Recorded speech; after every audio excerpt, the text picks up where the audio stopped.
Right, here we are bright and early outside Norwich Cathedral on day one of the pilgrimage. So today we're travelling to the shrine and we're going to spend a day there.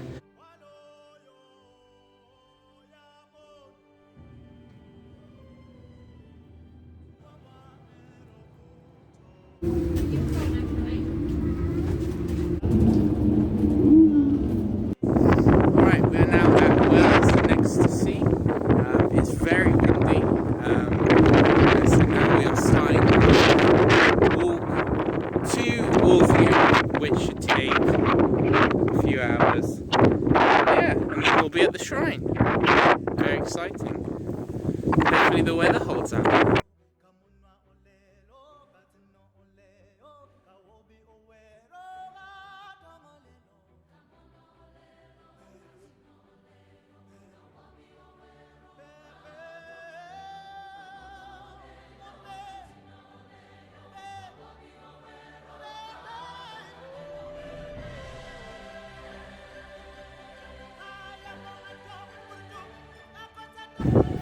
Okay, so we have about a mile left, and so historically, pilgrims who were walking to the Walsingham shrine would do what's known as a walk of penance, which is to do with Christianity. And so it's now become a tradition for all pilgrims since then to do the same. And so I, too, am going to be doing the final mile. It's going to be incredibly cold, and it will hurt. So, see you then.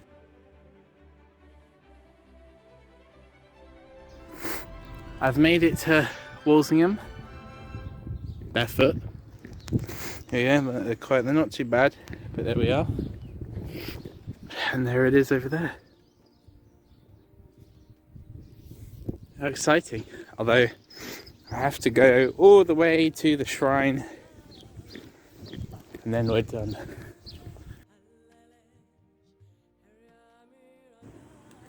And we've made it. The shrine of Our Lady of Walsingham, containing the Holy House, England's Nazareth, founded at 1061. How exciting.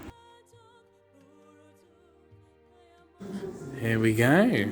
This is where we are. This is the shrine. Everything is pretty cool.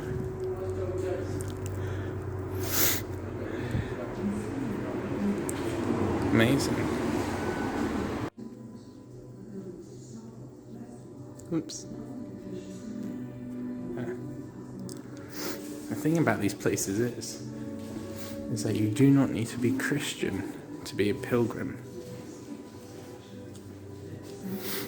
And that, you know, for health, spiritualism, or, you know, anything, just for a journey, you know, these are fantastic places to come to. And kind of from, as it say here, look, from footprints to walk-in boots, anyone can come. And it's a magnificent place to do a pilgrimage to. And this is only the beginning of our journey. You know, we've still got 3 days. And so it's pretty amazing. So basically this place was made in the medieval era. As a medievalist myself, that is cool. 1061. And it was made by this lady who had kind of a vision, and this is to build a Nazareth in England, in Norfolk of all places. And so this is why this is called England's Nazareth, one of the most holiest places in England. And it's amazing.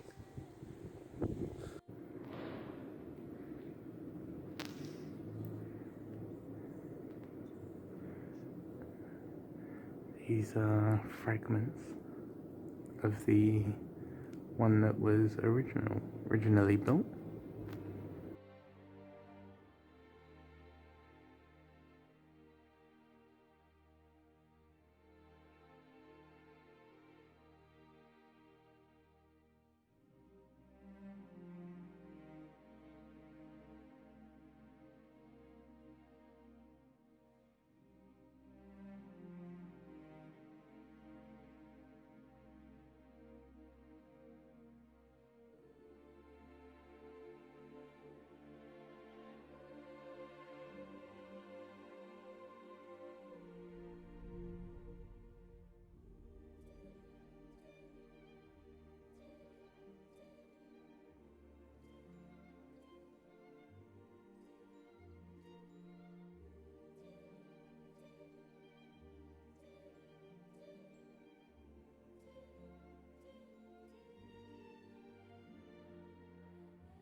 Okay, so we have made it to the shrine.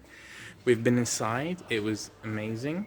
There was fragments of the old medieval shrine because it was destroyed in 1500s, and yeah, it was amazing. There was a lot of things in that and in there, and there I got to drink some holy water from the well that all pilgrims traditionally have drunk from, and it's said to have miracles and cure diseases, so fingers crossed on that. Yeah, and so hopefully we'll have also a really good journey for the rest of the time.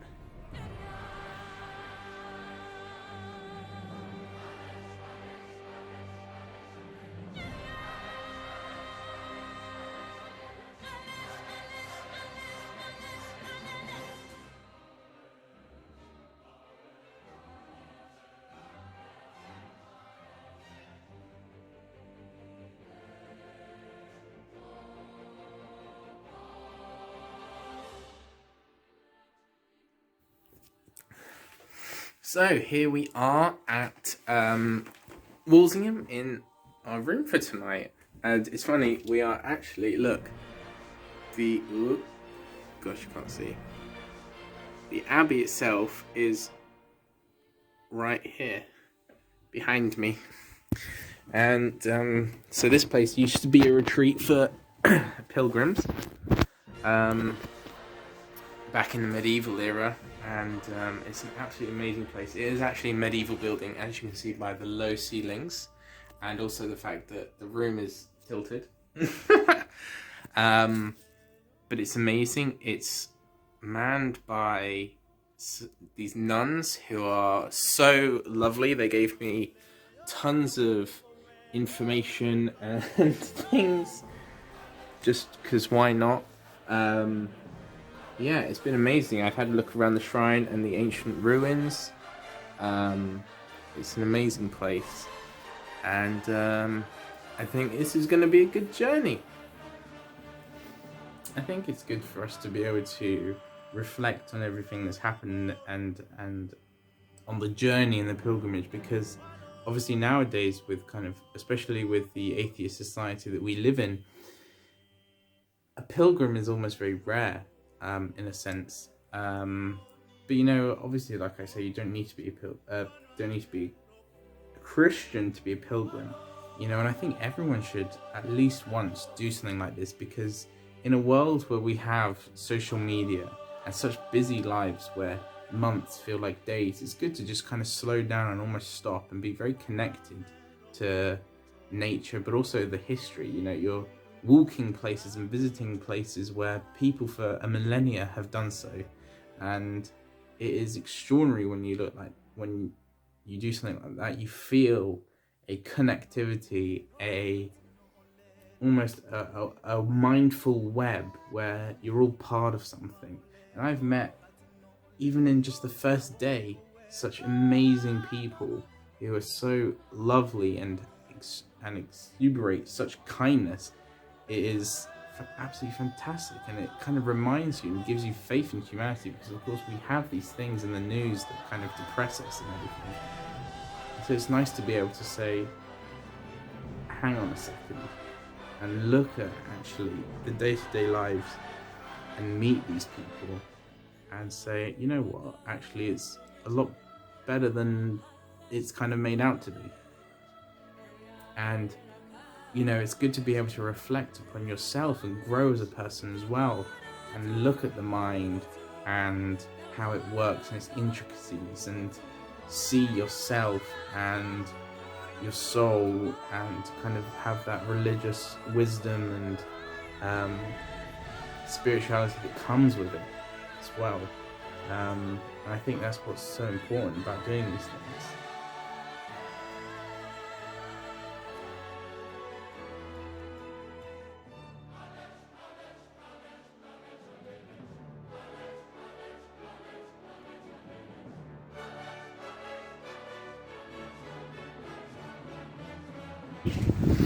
So I do a landscape module in history, medieval history, where we talk about kind of how medieval buildings interacted with the land and the landscape.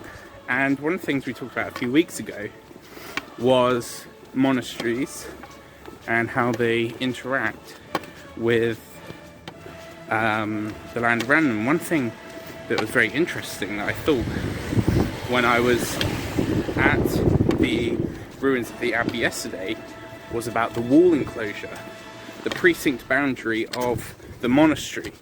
And the reason why this is so interesting is because the border almost encases the area quite significantly in a way that it's like almost like Narnia.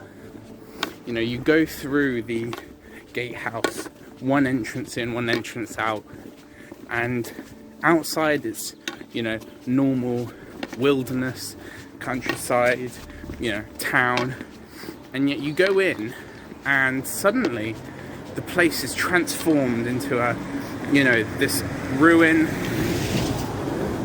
with an ancient stream and snowdrops and, you know,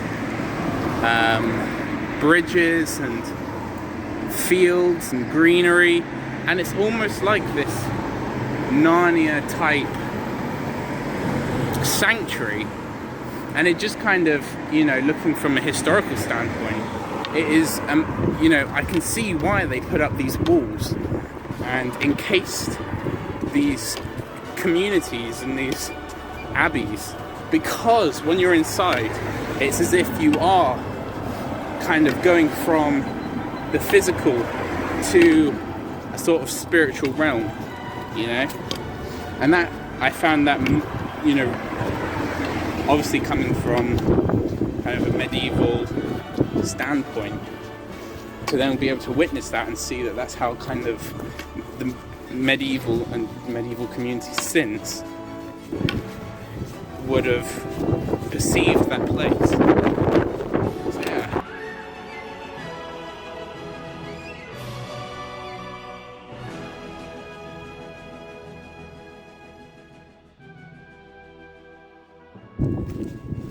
We made it to Wells next to the sea.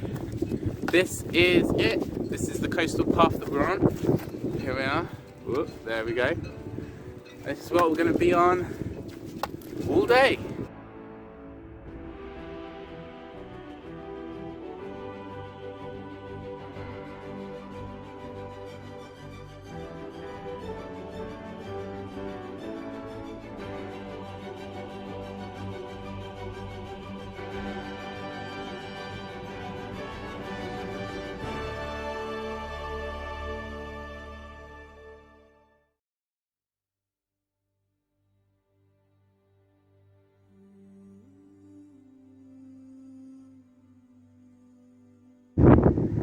Hey, that's Clyde.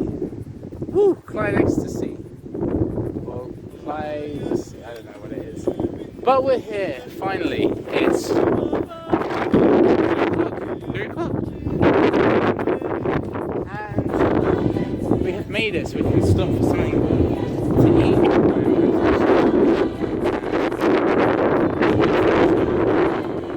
So here we go. Right, here we are at the beach. Good old beach. And we're going to be doing now our next leg, which you can kind of see in the background.